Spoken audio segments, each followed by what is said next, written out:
WisconsinEye is at the 2019 Republican State Convention. We're interviewing former Lieutenant Governor Rebecca Kleefisch, who has a new exciting gig that I want to ask you about. Go ahead. How much are you in Washington now? What are you doing? It's exciting. Go. A lot. I'm in Washington a lot. Right now, my intention is to be there as needed. It's just that right now I need a lot because I am the executive director of the Women's Suffrage Centennial Commission. Congratulations. Thank you. That is a federal mini micro agency that is not under the umbrella of the Department of the Interior or any other federal agency. It's its own entity, and so for the last number of months, I have literally been starting a federal agency from scratch. So imagine being a startup, but then following all the rules and the regs of the federal government. Because it doesn't matter the size of your agency, you still have the same rules that you have to follow. So it's been fascinating, and the federal government is exactly what I imagined. And I Is love... that good or bad? Go ahead and draw your own conclusions, Steve. And I love what I do because the Women's Suffrage Centennial Commission has the job, created by Congress, of coordinating all of the country's activities related to the Centennial, the 100th anniversary of the 19th Amendment, women's right to vote. And which state voted for those first?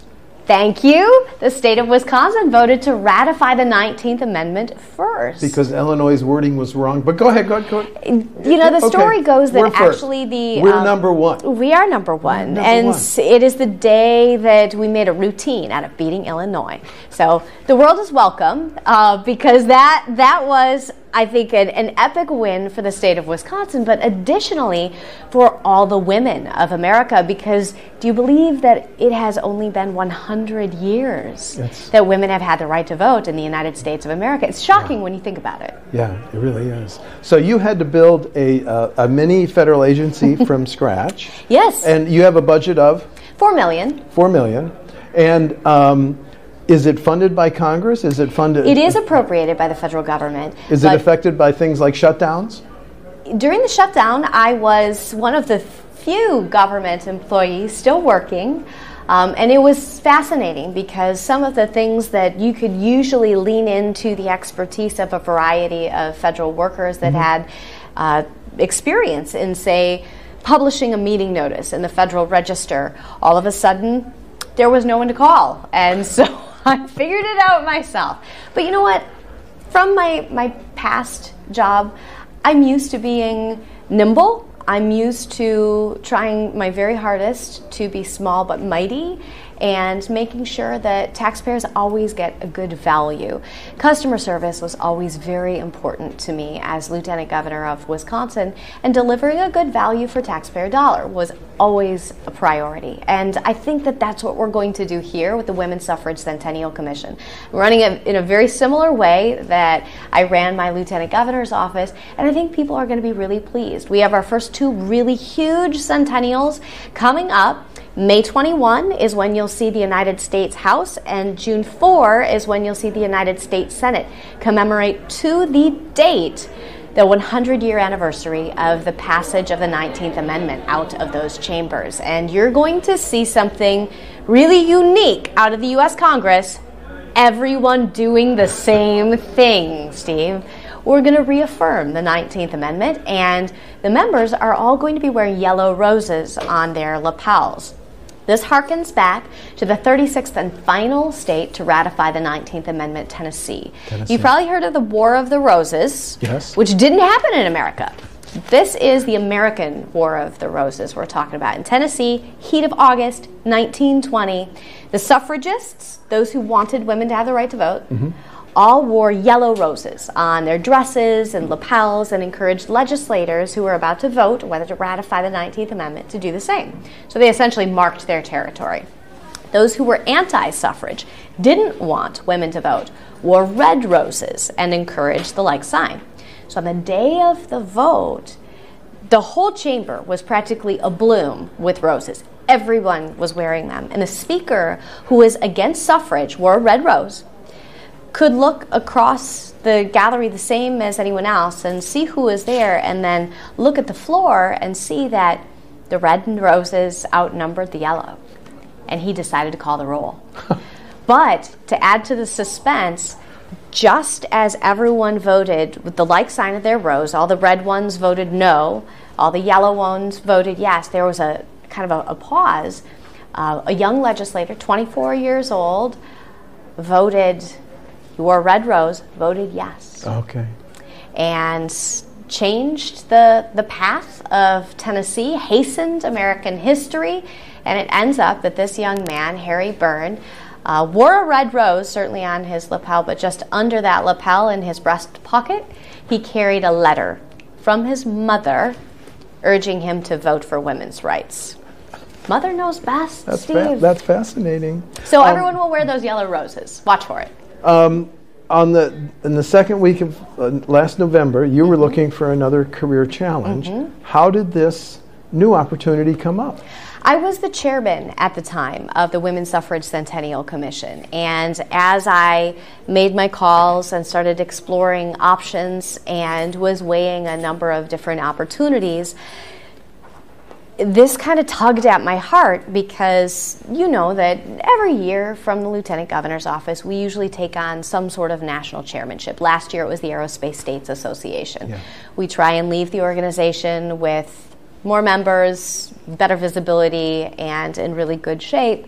And this was going to be my project for the next 2 years. We're going to take this on as an office. It was going to be amazing. We're going to coordinate the country's centennial of women's suffrage. It was a perfect fit. And then I lost my job. Yep.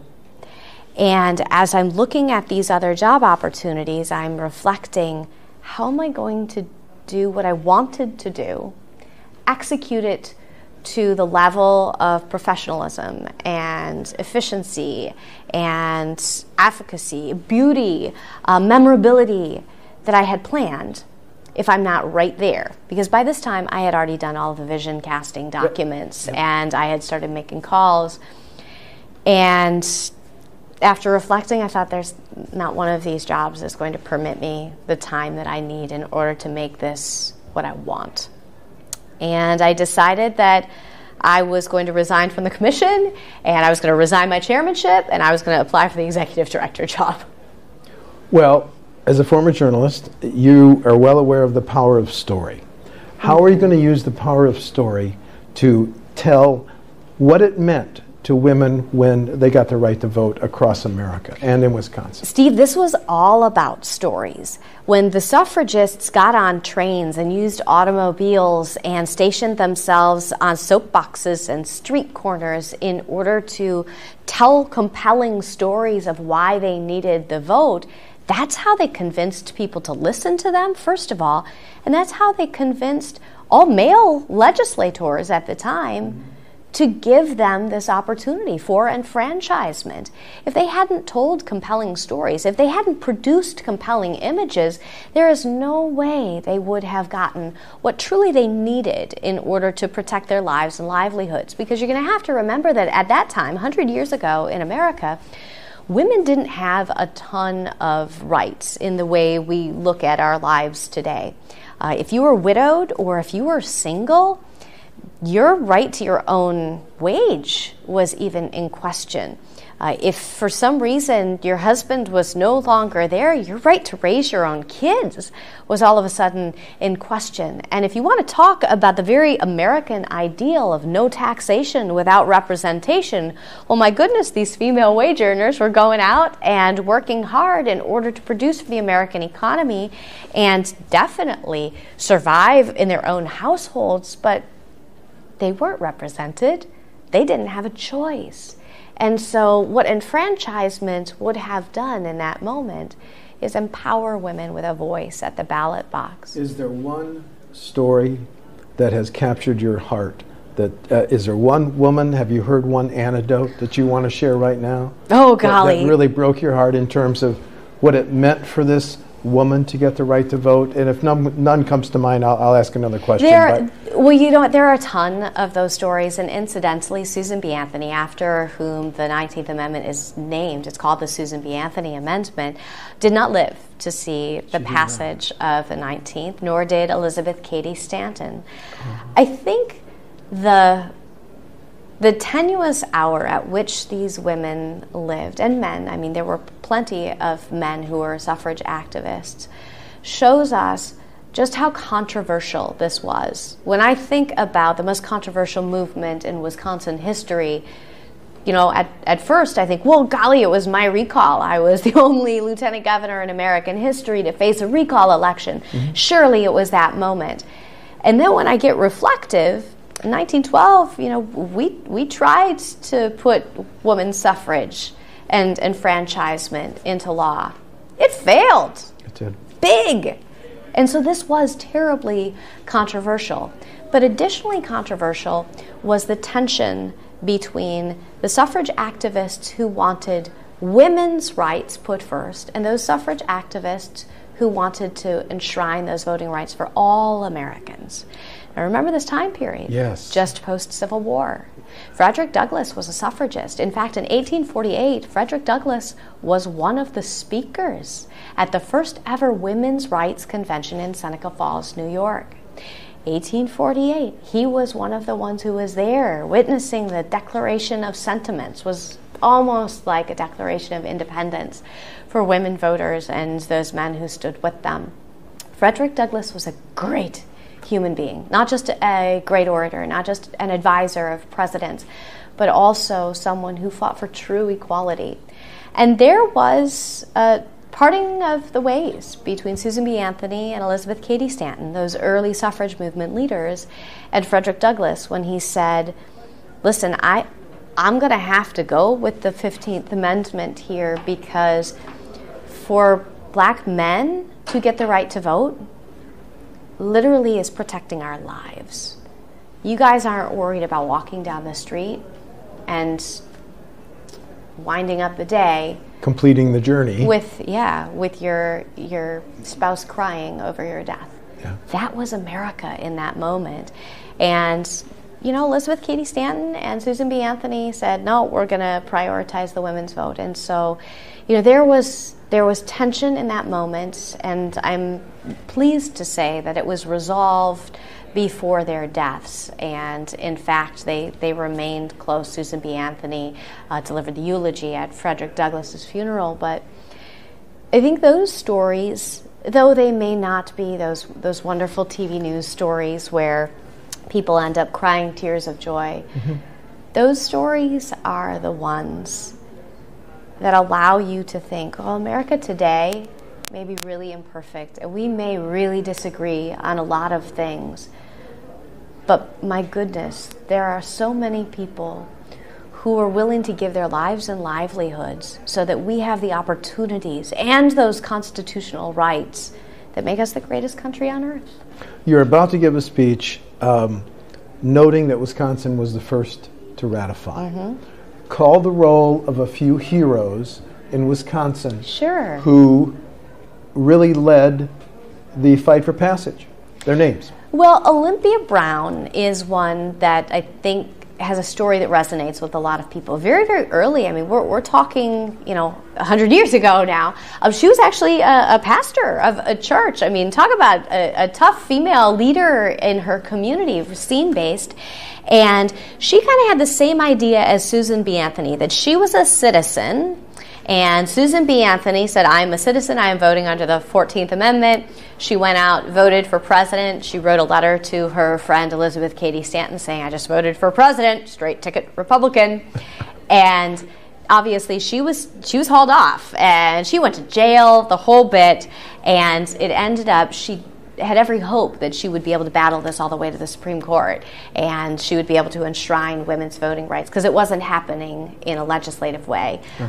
Couldn't originate from the executive branch, so she said, well, let's go ahead and try it through the judicial branch, and it didn't work. A man bailed her out of jail, so she was never able to take her battle all the way to the Supreme Court. Olympia Brown, very similar story, because at the time, women in Wisconsin had the rights to vote in school-related elections. Only? Only. That's a story that's going to be way longer than what we have time for right now. Right. But she went and she said, well, this municipal election, this statewide election, they all have to deal with education. I'm voting in them. And the same thing happened. She had hoped for a challenge and to battle it through the courts. They didn't side with her. What ended up happening was that they created 2 separate ballot boxes. And this was after a very long court battle, but women weren't allowed the right to vote after Olympia Brown tried to protest and say, well, all of these affect schools, all of these affect education, which you and I know fundamentally to be true. They denied her that right. And so they ended up doing separate ballot boxes, one for women for school-related only issues and one for men who could vote on anything they wanted. And so Olympia Brown, with her battle and her vision of equality, was truly a leader. Someone you and I both respect is Theodora Winton Yeomans. Waukesha Freeman wrote wonderful columns for them and was a true suffrage leader and activist. But my favorite story is probably the one of the ratification vote, and Ada James and her dad, David, a former state senator, Richland Center family, and David by that time had retired from the Wisconsin State Senate and just wanted to come back and witness the vote. And Ada was there with him. And so he watched it all go down. They were delighted but irritated because there were some folks who were kind of playing politics with the business of the day, and it felt like they were delaying the thing because they wanted to be first. So eventually it passed, and they learned that Illinois had passed it an hour and a half ago. There was a message. Right. And they were a little bit panicky. It was this race to Washington. They decided, okay, we got to get you in a car. We got to get you to Washington, D.C., because all that really matters is not the time that the legislature passed it, but the time that you arrive at the Secretary of State's office. And so they decided, so they rushed it upstairs for the governor's signature, and they hustled David James, former senator, into a car to get him on the rails to Washington, D.C. He was totally unprepared to make this trip. So Ada, his daughter, gives him her handbag, and the Secretary of State of Wisconsin gives him a bunch of money. He says, you just don't have time to go home. You're not going anywhere. Go to Washington. And so he does. As soon as they arrive there, they pile into a taxi, make a beeline for the office, and they were first. And this is hilarious. Illinois representatives run in after they are starting to walk out. and he says, I'm from Illinois, here we are, we're first. And the Wisconsin delegation starts laughing uproariously. Fascinating history. Let's fast forward now. Sure. 6 of the 7 justices on the Supreme Court are women. I think if you look at who votes in most elections, women vote. You are right, since 1980. Okay, but women have a few more miles to go, right, in the political arena? You've noticed that too. Yes. So a road not less traveled, but many more miles to go? I would say so. Okay. We don't see full representation of 53% of the electorate in those in elected office. I think we have 2,117 female legislators in state legislatures across the country. And, we have a record-breaking number of women in the United States Congress, but only 20 states have ever had female governors. Okay, 2 final questions on politics. Why did you and Governor Walker finish second last November? What happened? Because we got fewer votes, Steve. Yeah, I understand that, but was there drop-off in the suburban counties?